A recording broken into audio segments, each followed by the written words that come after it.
Before we get into the video, could everyone please subscribe to my Endless Diary Tales channel? Thank you so much. Right before that colossal typhoon slammed into town, my folks booted me out of the house. They claimed it was because they were worried there wouldn't be enough grub for everyone. Having me around meant extra bellies to feed, which would leave my brother, his missus, and their kids starving.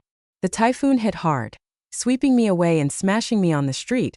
Before I even got the chance to claim that $1 million lottery ticket I'd been lucky enough to hold. When I came to, I discovered I'd been thrown back in time to 5 hours before the storm's arrival.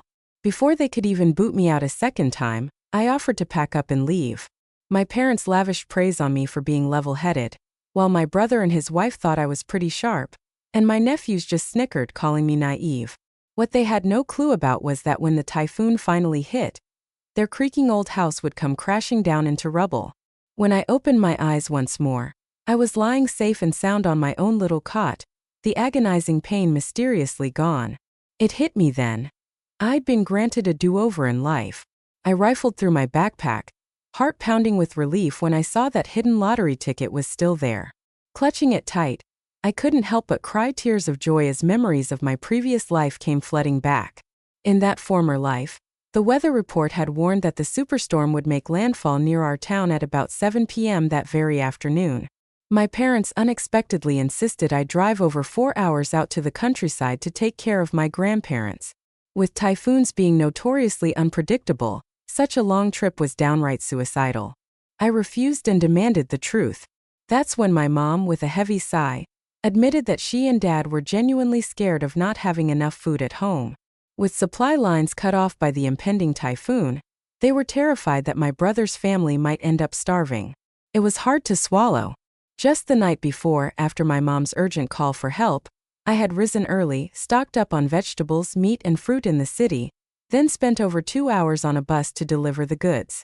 Everyone had been all smiles upon receiving the supplies, only to flip and insist it still wasn't enough, and then decide I needed to leave. No matter how much I pleaded, they wouldn't budge. Even when I promised to only sip water and keep my grub to myself, they shooed me out when I wasn't looking and slammed the door behind me. I banged on the door, screaming until my hands hurt and my voice turned hoarse, but no one answered. All I could hear was my dad's voice saying, "Life and death are fated, and misfortunes are in heaven's hands." They figured with no transportation on the roads, I'd be on my own in that typhoon. Dying once taught me that this family was full of ungrateful people who didn't deserve my sincerity.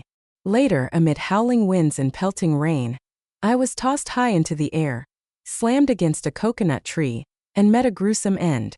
After that death, I found myself floating up above and witnessing their makeshift house crumble entirely under the typhoon's wrath into nothing but rubble. Seeing that, I finally felt I could let it all go. As I mulled over all this, I checked the clock. Just under 5 hours until the storm would strike again. I decided then and there to ditch that perilous house immediately. Even if they hadn't kicked me out, I wasn't sticking around for their sake.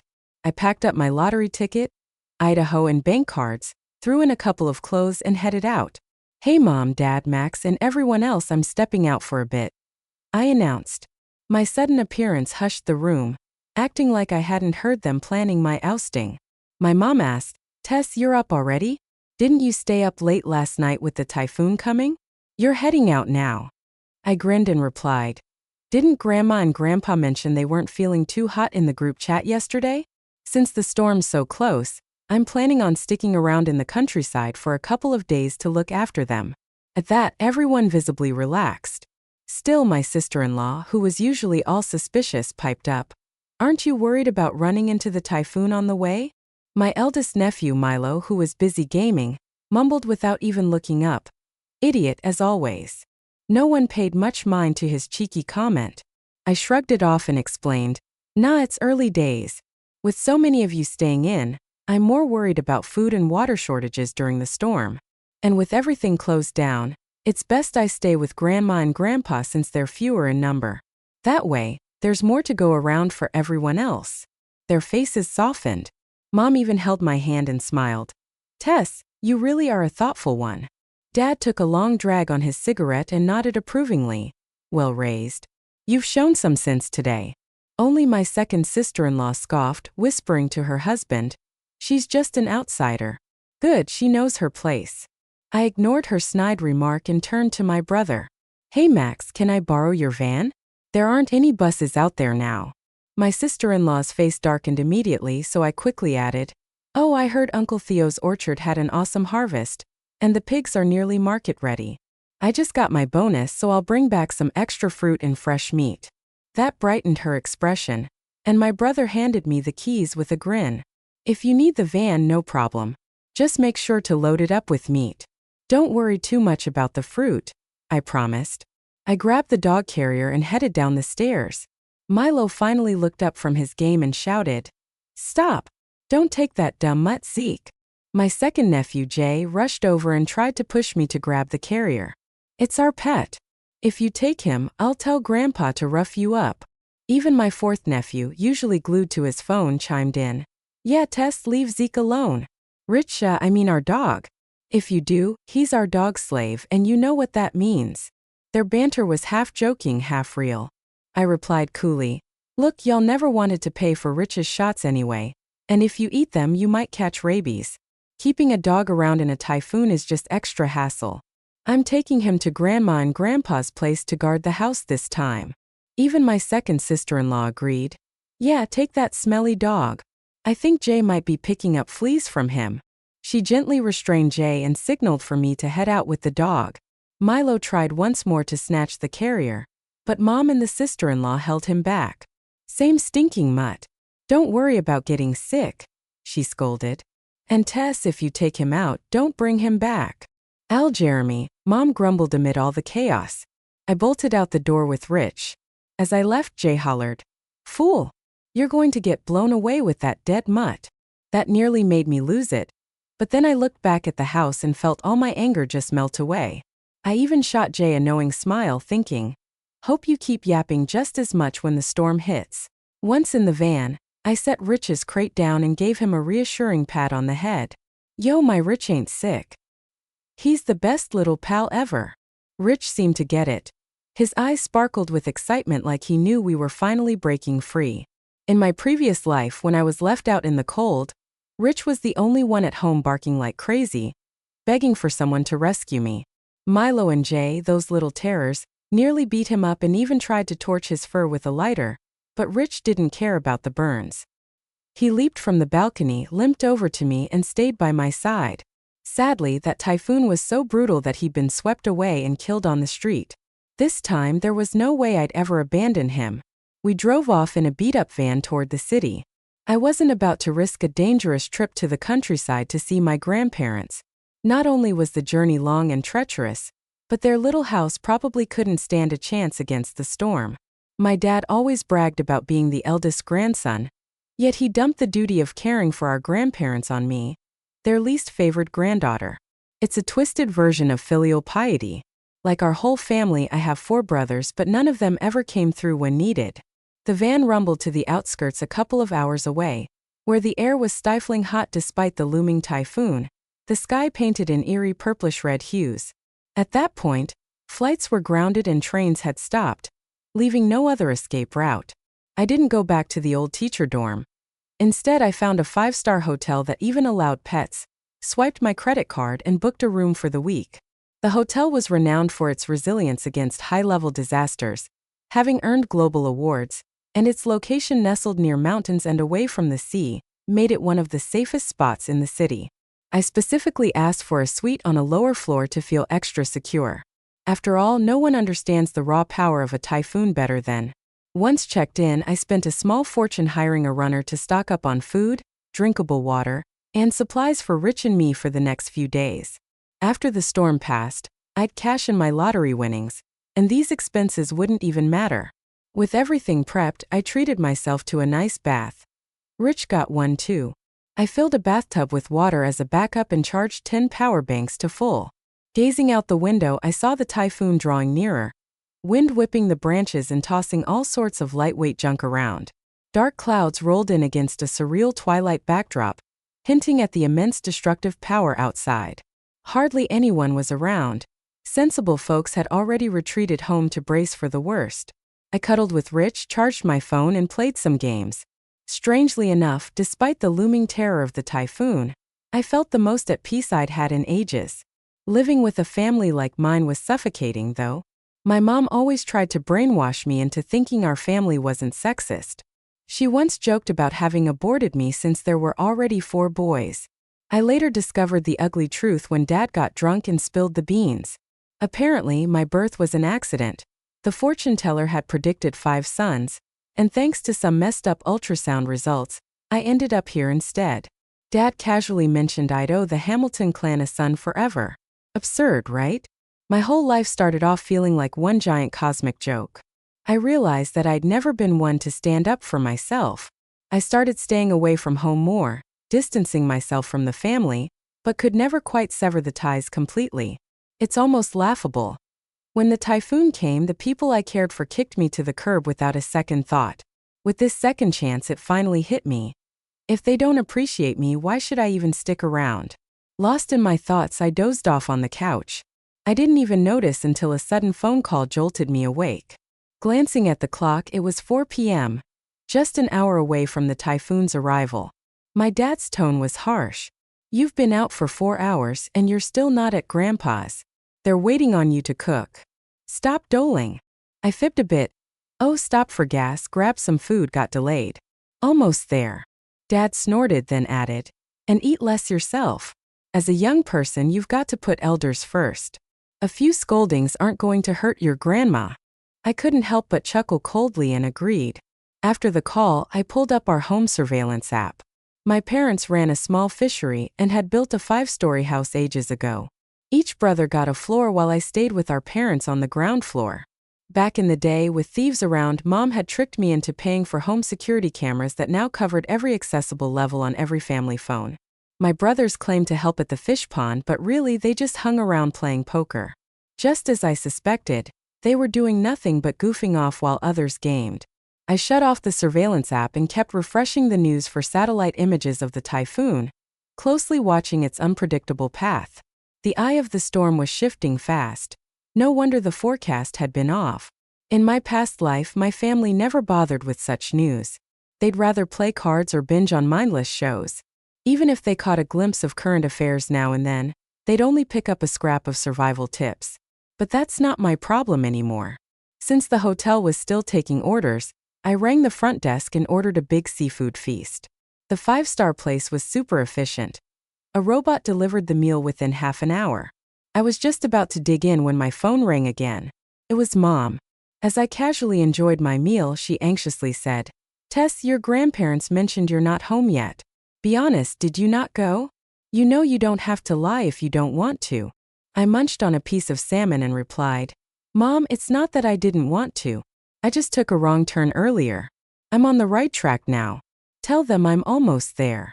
She seemed relieved, then hesitated before adding, "Since you took a wrong turn, do you want to come back home first?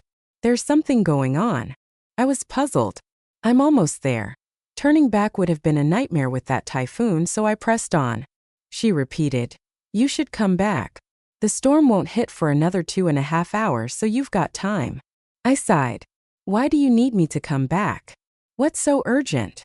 After a pause, Mom admitted, "Your third sister-in-law isn't feeling well and is craving lemon chicken from town. Can you swing by and get some?" I couldn't help but snicker a bit. The first time she was pregnant, she had all those cravings and wouldn't eat anything else. My mom went on about the importance of it, and then my third brother chimed in, "Sis, can you grab some chicken for her since you're driving and it's just a short trip?" I quipped, "Why can't you do it? It's only a 10-minute drive. Is she pregnant with my baby or what?" My brother's annoyance was evident as he snapped, "Tess, what are you saying? It's dangerous out there. What if the typhoon sweeps you away?" I just sighed. "So you're cool with me being the scapegoat, huh?" At that point, I hung up. I didn't want to waste another minute. I figured with that kind of time, he could just draft his will instead of fussing about chicken. My brother kept calling, but I ignored him and switched my phone to Do Not Disturb. After slowly enjoying my feast, I checked the time. Exactly 5 o'clock. The super typhoon should have hit by now. I wondered how things were faring back home. Even in my sturdy hotel room, I could hear the terrifying wind outside. Looking out, it was pure chaos, stuff flying about everywhere. I pulled up our home security camera app to get a peek. The house was a disaster. Even through the screen, you could feel that the wind was far stronger than here. The windows were shaking like crazy, making the furniture sway. My fourth brother, who lived on the top floor, was in a real pickle. His ceiling and windows were leaking badly, but my brothers and sister-in-law didn't seem to notice. They were too busy absorbed in their poker game. My dad was down below trying to mop up water that was seeping through the front door, grumbling and cursing. How could Tess be so heartless? His voice was laced with anger. She didn't even go to help the grandparents, and she didn't bring chicken for your sister-in-law. Who knows where she ran off to? Probably back to her dorm in the city to chill out. Another voice piped up. Yeah, we're scared stiff here. My eldest sister-in-law added. What if something happens to Tess in the typhoon since she's not answering her phone? Mom's face turned worried. During a break from their card game, everyone crowded together for some water and fruit. My second sister-in-law tried to calm everyone down. No way, Mom. Tess is in a car. She can easily find somewhere safe. But Dad wasn't having it. That stubborn kid, she's just acting out. Why would anyone want a daughter-in-law like her? Mom tried to soothe him. I'm just worried about her on the road. We've spent over 20 years raising her. It'd be such a shame if something happened just when we were about to get a dowry. Then my third sister-in-law with a casual tone added, It's no big deal, Mom. You don't always need a living person for a dowry. The others stared as she continued with a half-joking remark about ghost marriages and seven-figure dowries. Everyone gasped. My second sister-in-law muttered, Wow, rich folks really play by different rules. The dowry for a ghost marriage is even higher than for living people. Mom, exasperated, said, If Tess really got in trouble, it'd be her good fortune. My third brother agreed. Exactly. Fortunes like that don't come around often. Beats her working as a school teacher for a bit of cash. I couldn't believe it. I'd always thought they sent me out into the storm out of pure selfishness. If I hadn't experienced it firsthand, I couldn't have imagined such twisted intentions. All that talk about scarce food was just a cover. From the start, they had planned to ditch me, hoping to profit off my misfortune with an easy blood-stained $1 million payday. Apparently, a living person wasn't worth as much as a dead one, and as a girl I was disposable. It was like, how is that any different from murder? I was both stunned and oddly relieved at the thought of my family's impending downfall. I watched the cameras with a cold smirk as they began scheming on how to spend the money. My eldest sister-in-law looked hopeful.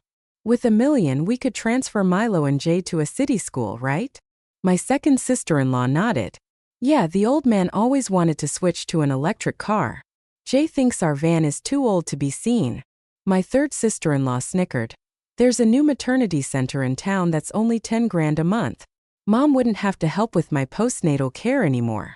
Mom agreed. With the typhoon hitting the fishing grounds, who knows how much loss there will be. Least we'd have money for the fourth brother's wedding by that point. I couldn't take it anymore.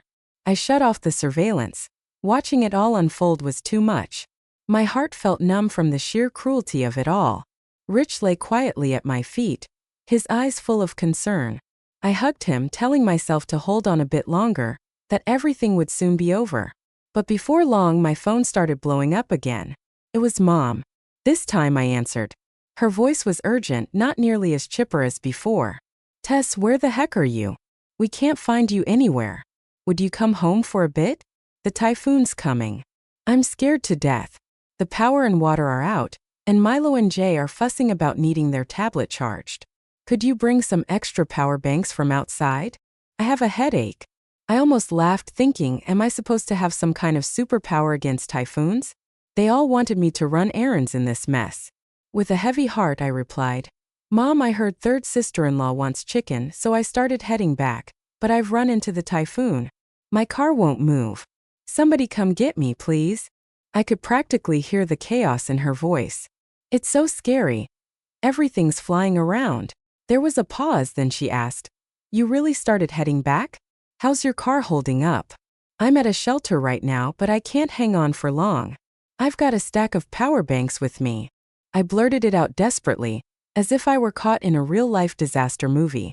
My second sister-in-law calmly said, Tess, don't panic. Send your location to my phone, and we'll figure out a way to pick you up.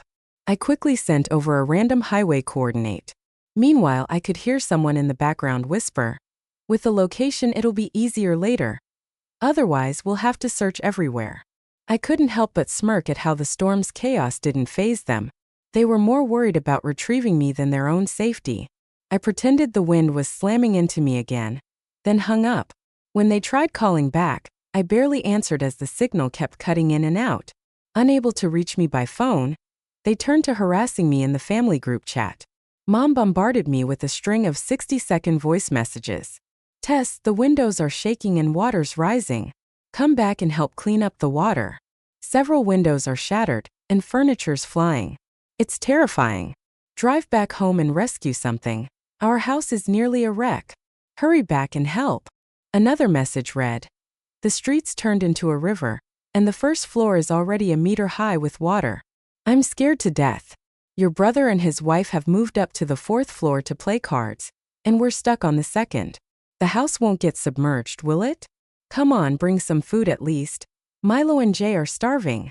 Other relatives joined in with shocked comments like, "Tess went out during a typhoon? Oh my gosh, what's wrong with grown-ups sending a kid out like that? Tess must be out of her mind." I quietly replied, "No worries, y'all, I'm just taking care of Grandma and Grandpa." My dad then chimed in, "You're sending Tess to her death. Is your dad out of his mind? Why aren't your brothers caring for the grandparents?" Maybe the criticism was too much because soon my parents broke down and explained that Tess was a good kid who understood that I wasn't well, so I volunteered to take care of Grandma and Grandpa. Besides, when I left, the typhoon was still 7 hours away. How could we have known it had hit early? They said, "Yeah, and we told her to come back quickly, but she wouldn't. She's taking shelter somewhere safer." Another voice added, "Our house is suffering more than she is. As long as Tess is safe, that's what counts." One of my sisters-in-law, who wasn't playing cards, agreed. "You all don't get it. Tess wasn't answering her phone or messages earlier, and we were scared stiff. Our parents are worried about our elders." Then one of the men remarked with a chuckle, "The dudes just want to sit and play cards, huh? It'd be too easy if they just kicked the bucket." To cut through the drama, I shot another message. "Don't worry, fam. I figured out a way to dodge the worst of the storm, and we'll be back with supplies soon." After that, the chat fell silent for a bit. I guess they weren't too happy that I'd managed to stay alive. My second sister-in-law awkwardly texted, "As long as you're okay." Through the screen, I could practically feel her disappointment. I laughed so hard I almost dropped my phone. There was quiet for a while, then my mom's voice messages started flying in again, each one more frantic than the last, but she only sent them privately. Her latest plea was nearly in tears. "Tess, forget the food. Just come back and get us. The first floor is completely flooded, the roof's about to fly off, and the house is leaking everywhere. We're almost out of options. Your 4th brother's arm got smashed by a falling fan. We need to get him to the hospital. Please, Tess, come get him." I replied coolly, "What's stopping you? When I got swept away by the typhoon last time, didn't he do anything?" I ignored her. Even though I wasn't seeing it firsthand, I could hear my room's windows rattling nonstop. I thought, "Jane, are you really coming to get us or what?" My dad finally snapped, "A fine way to raise an ungrateful kid. Are you just going to leave us to die while you're safe?" His voice was full of venom. "I've played the Hamilton daughter role long enough. Anyone who wants to can go grab any of your brothers. They're all capable enough." The camera shook violently as Mom's terrified face came closer. "What about us? Are you just going to watch us die, Tess? How can you be so heartless? You're going to go to hell for not helping your own mom." I chuckled darkly. Didn't Dad always say that life and death are up to fate? Fortune and misfortune are in the hands of heaven. You know what? I'm just a girl. I can only do so much. By the time the video ended, I heard a deafening crash mixed with pain screams. I figured the house had finally collapsed. I switched my phone to airplane mode and decided to ignore their mess until after the typhoon passed. Clutching Rich, I stared blankly at the raging storm outside. The worst of the super typhoon raged on for a full day and night. Floods, collapsed structures, accidents everywhere, making it impossible to step out. Countless old trees were uprooted, houses and public facilities were destroyed, And water and power outages lasted 3 days. Many lost their livelihoods, family members, and even comfortable homes overnight, all because nature's fury showed us how puny we truly are. I felt lucky to be given a second shot at life, and winning that lottery was more than enough. I even planned to help those in need as much as I could. 3 days later, once it was safe to step outside, I left the hotel to grab a change of clothes from my old school dorm, planning to sort out family affairs once the police had a chance to notify me. But just as I was about to leave, I got a call from the hospital saying my relatives were being treated in the city's emergency ward, and I should hurry over. I wasn't totally convinced, but I went to the hospital anyway. When I arrived, I was met by my mom's and my eldest sister-in-law's heartbroken cries echoing in the hallway. My heart sank. Could it be that the house hadn't collapsed after all? I waited for a while before walking over. It turned out it was indeed my mom and sister-in-law with a little boy, probably my nephew, sitting nearby. They looked terrible. Disheveled hair, torn clothes, and clearly injured. My mom spotted me, stared for a moment, then rushed over as if to slap me, forgetting her right arm was in a cast. As she raised her hand, it only made her injury worse, and she screamed. My eldest sister-in-law spat at me. "Tess, you heartless person. How dare you show your face? Did a mutt eat your conscience?" Mom, finding her release, collapsed onto the busy hospital floor bawling. "How unlucky I am raising an ungrateful kid for 25 years. When the typhoon came, you abandoned us and just drove off to some fancy hotel, not caring one bit about those of us at home," she wailed. "Oh man, I've been hit hard. I lost 3 of my 4 sons, and the one remaining has a broken hand. My daughter-in-law and my chubby grandkid are gone, and another daughter-in-law who was pregnant miscarried at 5 months. Oh, grandma got swept away by the flood, and your dad, his legs got crushed by a wall and now he's paralyzed," she groaned. "I really regret raising a jinx, a total disaster. It's like the world is just unfair. You know? Why wasn't it you who died?" People passing by stopped, shocked by her litany of losses. It was probably one of the saddest stories in the whole disaster zone. Folks looked at her with sympathy, and a few women even tried to help her up. But when they glanced at me, their eyes were filled with disdain, even disgust, after hearing every one of my so-called sins. The doctors wanted to shush her, but her outburst only made them try to gently calm her down. At that moment, I felt like the worst person on earth, as if I'd somehow been responsible for all this carnage. I couldn't hold back any longer and shouted, "Can someone explain? Does the typhoon listen to me? Did my house collapse and kill my family because I told it to? You all planned to kick me out before the storm hit, right? You said you were scared there wouldn't be enough food and drink during the storm, so you didn't want to take care of me. I left on my own, trying not to make things hard for you." The room fell silent as people began questioning her wild accusations. I mean, come on, how could a young girl like me cause so much destruction? My sister-in-law snapped. "So you admit you were lying to us the whole time, that you were safe from the start? You tricked us into driving back to get you. If you hadn't lied, we would have already escaped." I interrupted. "You knew how bad the typhoon was. There's no way you could drive in that mess. Yet you kept asking me to send food and power banks to get people to the hospital. What was your real intention? And can you honestly say you weren't hoping I wouldn't come back?" She was left speechless, mumbling. People around started murmuring, "You can't blame a natural disaster on one person. In bad weather, everyone's just trying to survive." One person even quipped, "Asking a single girl to save the whole family is just too much. Blame it on bad luck." Just then, the emergency room doors burst open, and a grim doctor came out saying, "I'm sorry we couldn't save the patient. Legs had to be amputated." Another doctor added, "And I'm sorry we couldn't save their arms either. It's been 2 or 3 days already, so keeping them wasn't likely." At that moment, Mom fainted, and the doctors rushed to help her. My sister-in-law then barked at me to scram. Not bothered, I turned to leave, but then a nurse, oblivious to what had just happened, started asking for hospital fees. My sister-in-law was livid. "Don't you have any decency? After everything our family's been through, and you're asking for money? Look at what the typhoon did to our house. Where are we supposed to find cash?"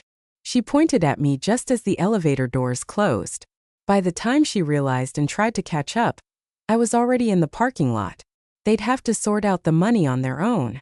I'd warned them time and again to get medical insurance, but no, they'd rather gamble, hoping to strike it rich. I decided then that I was done. I cut all ties with them, blocked everyone, bought a few inconspicuous outfits, and quietly cashed in my lottery ticket as soon as the office reopened. I donated $500,000 to help girls in rural areas, and another $1 million in supplies to the worst-hit disaster zones. With the remaining cash, I wasn't looking to buy a house. Prices were tanking anyway. Instead, I started planning to study abroad in a field I truly cared about. I might never come back. I'd eventually find a place with a good climate to settle down. I was now managing my own finances, free from the greed of those who'd leech off my luck.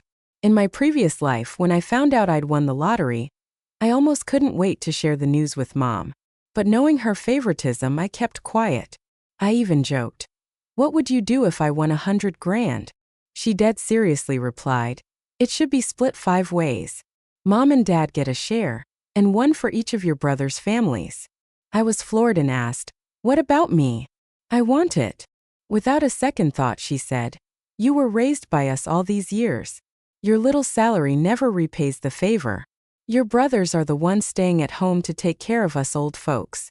You being a daughter won't be around once you're married, so you should do more for the family."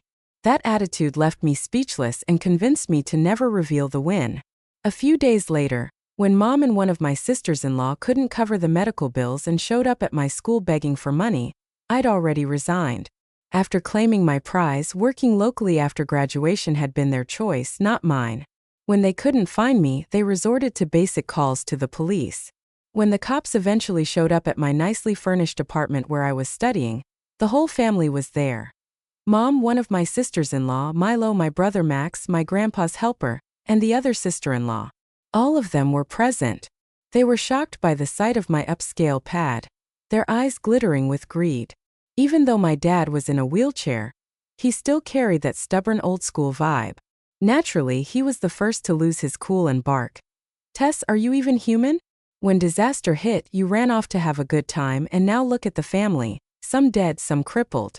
We can't even pay the medical bills, and you just ditched us to live it up. You're worse than an animal." Mom snapped in anger. "Stop the nonsense. People like you have no conscience. Give the hospital 20 grand for the bills, then go meet that widower in town.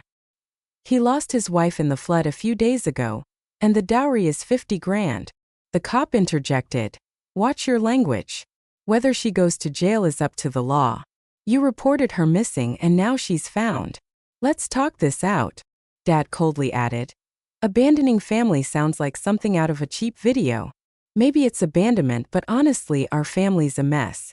My third sister-in-law paused the recording and said, "Sis, looks like you're living pretty well now. If you had told us you were being kept safe, we could have all shared in it." Mom shot back, "Think about it. This house is worth over $3 million.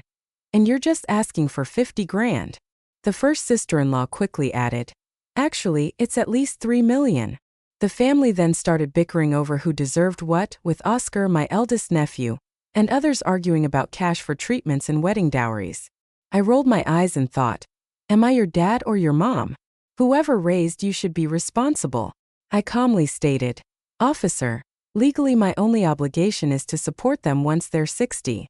But don't worry, I'll pay exactly what the law requires when the time comes." Comes the police.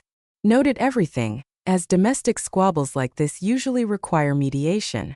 Before long, security arrived. I called them earlier because of all this mess. They escorted my family out, cursing my name. I bet they'd lost their marbles completely. They even started a live stream to make money by painting me as the ungrateful daughter. Given the scale of the Typhoon disaster, their sob story quickly won public sympathy. An entire family of elders streaming live ended up blowing up online, attracting tons of sympathy, gifts, and media attention. But my family, growing cocky and desperate for more money, ramped up their accusations and played the family love card, hoping to benefit from the endless generosity of strangers. They figured that the drama would drag on and the money would keep flowing in. One voice even declared, "The daughter isn't filial. It's our fault for spoiling her. With her leaving, it's understandable. We're hit hard by nature and human cruelty, but if she returns, well, we'll forgive her." Another sister-in-law added, "Sis, as a woman, I say it's good to have family behind you. Visit us if you can." This disguised plea for sympathy actually worked, drawing in the pity of older folks and ramping up the hate directed at me. Even the neighbors began pointing fingers. On a record-breaking day for them, I started my own account to set the record straight. No long speeches, just the full unfiltered story of that typhoon day. The clincher was the surveillance footage from my phone showing them plotting to kick me out, even in the midst of the storm, all to exploit my misfortune for a $1 million payday. Boom! The public opinion flipped, and everyone was stunned by how low they'd stooped. Comments poured in, demanding the return of gifts and money. The family tried to resist, but the video was undeniable. Before they could sort themselves out, the platform shut them down and forced them to refund any unwithdrawn gifts. With nowhere left to go, they retreated to Grandpa's old house in the country, facing local scorn. Dad and Grandpa, once proud men, now struggled with shame, lashing out at Mom and my sisters-in-law. The first sister-in-law managed okay with Milo, but the third sister-in-law got blamed for bringing up the whole marriage plot and leaving behind evidence. Frustrated, she tried to sneak away one night, only to get into a fatal accident on the spot. My parents didn't hesitate this time. They went ahead and arranged a posthumous marriage for her to collect the dowry. When her family found out, they trashed Grandpa's place, and he ended up with a heart attack and died. None of this affected my studies or job applications, though. I had solid security at my place. There was just one hiccup. My aunt was out walking the dog when my brother swiped Rich, now renamed Lucky, and demanded $3 million, knowing full well how much Lucky meant to me, even more than any of our own kin. But I wasn't stupid. I called the cops, and because the ransom was so absurd, he ended. In the end, I got accepted into my dream school. With the lottery winnings, I could finish my studies and finally settle somewhere nice. So even though Mom managed to escape the collapsed house, she's been visibly worn out ever since, taking care of Dad, who's now paralyzed from the waist down, looking after her awkward, dull grandson, and later her fourth son after his stint in prison. I don't know if she regrets it, but she chose her own path. The ones she cares for are the men she holds dear. One day, news broke about my donation. Even though my face was blurred, Mom recognized me right away. Somehow, she'd gotten my number from a friend. My parents called in tears, questioning why I hadn't helped the family after winning the lottery. Mom pleaded for me to come home, promising I'd treat everyone fairly from now on and wouldn't play favorites. I simply asked, "Which home?" "The one where all I got was a storage room in that 5-story dump." There was silence after that, and later I left to study abroad with Lucky by my side. I even gave myself a fresh name, Fly, because I wasn't in debt to anyone anymore. I was going to soar free and ride the winds, leaving all that toxic drama behind.